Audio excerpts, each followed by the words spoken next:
Under the Scope. Hey, Scope fans, Jared and Shane, that's me. We are back, we are here, and we are reviewing... We're reviewing a new movie. It's the latest James Bond film. I don't know what number it would be in the... 132. Just cranking them out. Indeed. This one is called Spectre, and it features the James Bond we've seen in the last few movies, played by Daniel Craig. Daniel Craig. This is his fourth one. Very good. Full disclosure as we get into this, I have not seen a Daniel Craig James Bond movie up until this one. I have probably not seen a James Bond movie in the theater since the mid-90s. I've seen all of them, but I'm certainly not a James Bond super fan, so... There you go. So that's what we're coming at it with. So, Jared, I was confused as the movie started. So why doesn't somebody explain the plot of this 148-minute movie to me? Thank you. What is unique to the James Bond, or to the Daniel Craig James Bond films, is there is actually some connective tissue between the films, whereas some of the other actors, the most of the films have been pretty much self-contained. I mean, There's been things that have carried over. Obviously, characters have carried over, and some little bits of storyline have carried over. These have some larger chunks that carry over. I mean, Quantum of Solace is pretty much a direct sequel to Casino Royale. And this one feels very much like a direct sequel to the previous film, Skyfall. Okay. We've got the fallout from events of Skyfall, and it's been a few years, so too bad. There's spoilers. Get over it. We have a new M, played by Ray Fiennes. Looking older than ever, by the way. Well, makes me sad. You've got to be distinguished when you're M. Fair enough. I think we have a new Moneypenny. I'm not 100% sure on that one, but we definitely have a new Q carryover from last film. We had a new Q in Skyfall. Q is the Gadget Master. The Quartermaster, played by Ben Whishaw. What would I know him from? Skyfall. He was also in Cloud Atlas, same year as Skyfall came out. Okay, never saw that. And I'm sure he's done other things, but nothing that I know of. Let's say he was in a one-off episode of Scrubs as well. Last season, season 7. Right, when they had the medical school thingy. It's a good bet. You've got the main bad guy, played by, what's his name? Christoph, two-time Oscar winner, Christoph Waltz. Waltz, yes. Doing his very typical Christoph Waltz talking. Though not as stilted as he is in a Tarantino movie. He's a little bit more straight ahead. He's a strange talking fellow no matter what. I think it's that weird Americanized accent. I don't know what it was. He's a strange talking fellow. Yes. There is the female lead, Madeline Snow, played by... Is it Leah? I think it's Leah DeVoe or something like that. I'm not familiar with her. I'm not sure if she's been in other things. Anyway, there's a whole big cast of people. Oh, I forgot about David Bautista. You know him as Drax the Destroyer, or a wrestler. He plays the Muscle. He plays the odd job character, essentially. He's very much an odd job type character. So, and I'm sure no matter what happens, we will see him again in another James Bond movie. Potentially, we don't know, given how things turned out for him. I mean, he's a soft-spoken. I think he said one word the entire film, and that word was shoot. Or was it? I think that's what he said.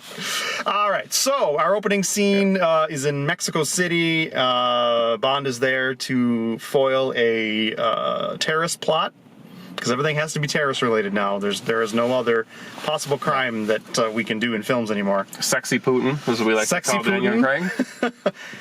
He's there to foil a terrorist plot, which of course he does, and picks up a clue to the bigger story arc of the film, which is there might be a shadowy organization, which we know as Spectre because it's the title of the film. Yep.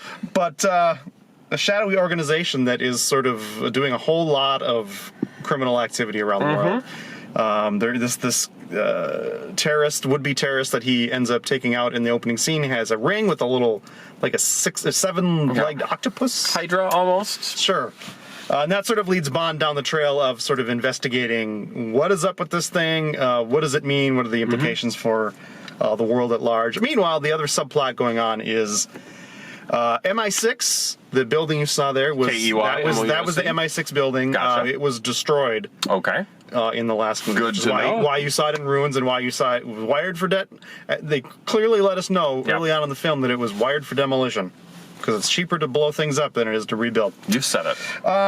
But in its place, MI6 and MI5 have merged, and there is a new. I was not 100% clear on this, but there was a new intelligence organization called what was it? C something? See something. CNS? Sure, CNS, Central National Security. I don't know.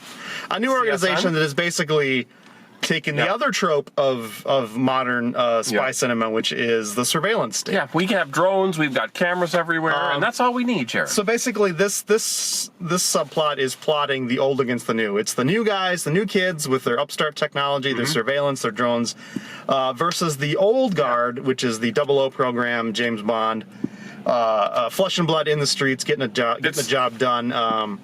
Look at a man in the eyes when they kill him. Yep. I would liken it to One Direction versus New Kids on the Block. Very much so. Very much so. If you really want that. Really, there really was a boy band vibe going on. The leader of this guy named Max, also known as C, and C doesn't stand what you think it might stand for. He's played by a dude whose names I don't remember, but you'll recognize him as the guy who played Moriarty in the Sherlock series on the BBC. Never seen it. Great series. He's very good in that role, and it might be telling that he's good in that role in fairly the kind of character he may end up being. Fairly one note in this role, correct? Yes. Okay. I think it's. You're giving the plot a lot of play, Jared. Anyway, so the long and short of it is obviously James Bond has to track down this whole Spectre organization, and they have to deal with this whole rise of the new surveillance intelligence thing.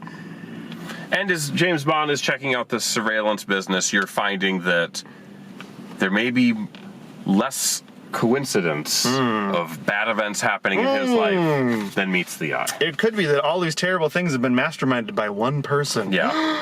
Who could that person be? Yeah. Fade to black. Anyway, that's your story. So there you go, Jared.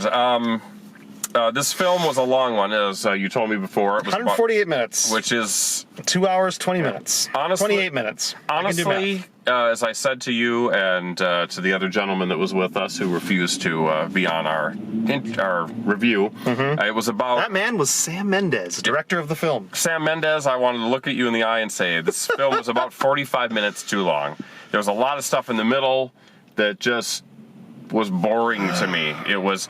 The action of this film was not particularly notable, I don't think. I found the charisma of James Bond lacking. I found him to be boring. His connection with this woman was she was very one note. Everything in this film was very flat and uninspired to me. I agree 100%. I was bored. I thought the opening scene was interesting. I mean, they destroy a building, which is fun. But we thought it was going to be one long tracking shot, and you clearly could see exactly where they broke that tracking shot. And it wasn't a very interesting tracking shot. That's the other thing. We've seen that kind of stuff before. It's not Children of Men? New. Yeah. That's a tracking shot. This was a gimmick. Thank you. I'm watching this movie. I'm bored. I'm not inspired by any of the characterization. I like a lot of these actors, but the scenes they're given and the dialogue they're given to work with is just feels like first draft stuff, and it just feels like cliches and tropes on top of tropes. James Bond stuff, what do we like in James Bond movies? We like exciting locales. Yes. We like great action scenes. Yes. We like fun gadgets. Yes. None of that was here. No. He gets a cool car and he gets one gadget. I don't know if that means if and it wasn't even a good gadget. It was a watch that exploded. Let's be honest. Things explode all the time. It's not that exciting. Even when they were in beautiful places, they were shot weird. He was in like this Alps thing, but it was shot with like a gray filter, so it didn't look great. And it was snowy or it was indoors. It's like you're not even showing the location. Yep. Another thing, there was a whole thing on a train apparently going through North Africa. Yeah. Which felt very weird to me because number one, it's a train going through North Africa. Maybe they have those. I don't know. But it seemed to be just for the white people to go on, and there was a lot of alcohol being served, even though I'm pretty sure most of North Africa is Muslim countries, and they probably wouldn't have a bunch of alcohol on their trains. You're such a... I might be crazy, but that just seemed completely out of place for me. So it was just a weird train ride. It just seemed out of place. I don't know. The whole thing was just like, it seemed like a set piece just to have a set piece and to do some On a cool, train. some cool James Bond stuff. And it just didn't mesh with where it was supposed to be in the world at all, and it just drew me out of the movie completely. If you're going to have an ultimate bad guy in your movie, you need to give him more than 3 scenes. I agree. There's a nice scene that's sort of a throwback, a callback to old James Bond films, the excruciatingly slow dipping device type of situation. Right. But even that didn't work all that well. That was about the only time, and this is another problem I have with the film, is that James Bond's a superhero at this point. Mm-hmm. There's never any doubt he's going to get out of a situation. He's never in any peril. Yeah. At least in Casino Royale, he was in some dire straits and he took a beating, and it showed. This one, he barely has a scratch. Even with the torture device thing, it's like, he's going to get out of this, no problem. Yeah. It just, there was no stakes to this at all. I never felt for once that James Bond might fail in his mission. Yeah. Ever once. I was waiting for there to maybe be a shocking pivot at the end, and it just never happened.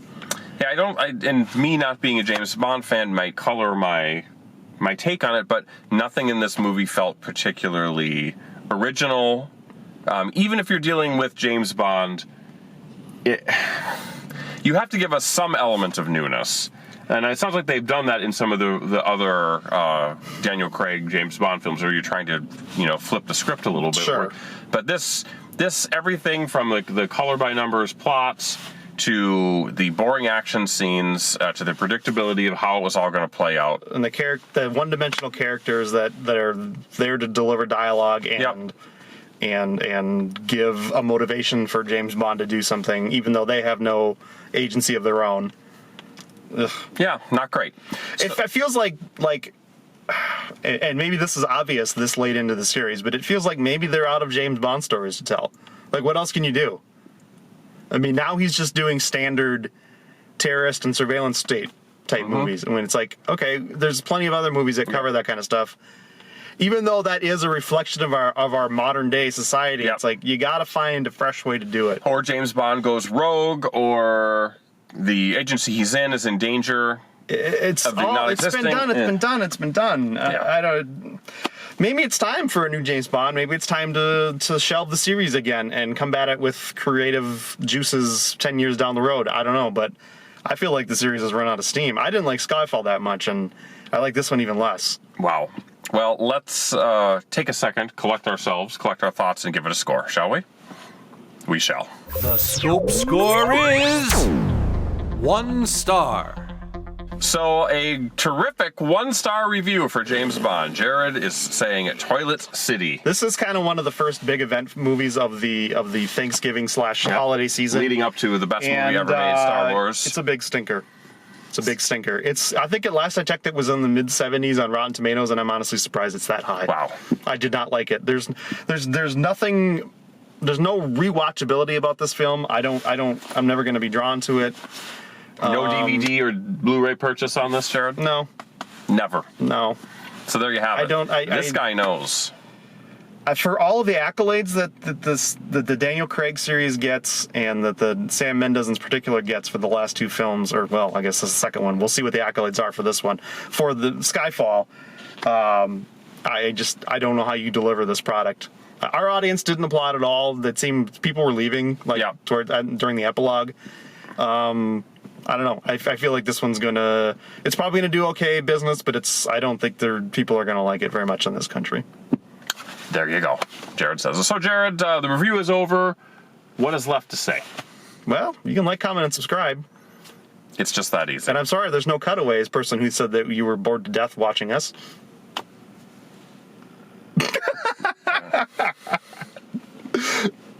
There you have it. So that is it. We will have more reviews coming soon. Jared's got a slew of movie passes that we may or may not check out. We might be buried in an underground mine, thousands of feet. You just never know. So for Jared, I am Shane. This is The Scope. More reviews coming soon. Till then, bye for now. Ladies and gentlemen, we find ourselves once again at the end. I hope you've enjoyed our time together. I know I have. Fear not, Scope faithful, days shall pass as if they were but a moment, and Jared, Adam, and Shane will return with another thrilling episode. Until then, send your comments to comments@thescopeshow.com or leave a voicemail message by dialing 612-21-SCOPE. That's 612-217-2673. Thanks for listening, faithful fans. This is Tony Partington saying arrivederci. Tune in next time to another terrific edition of The Scope.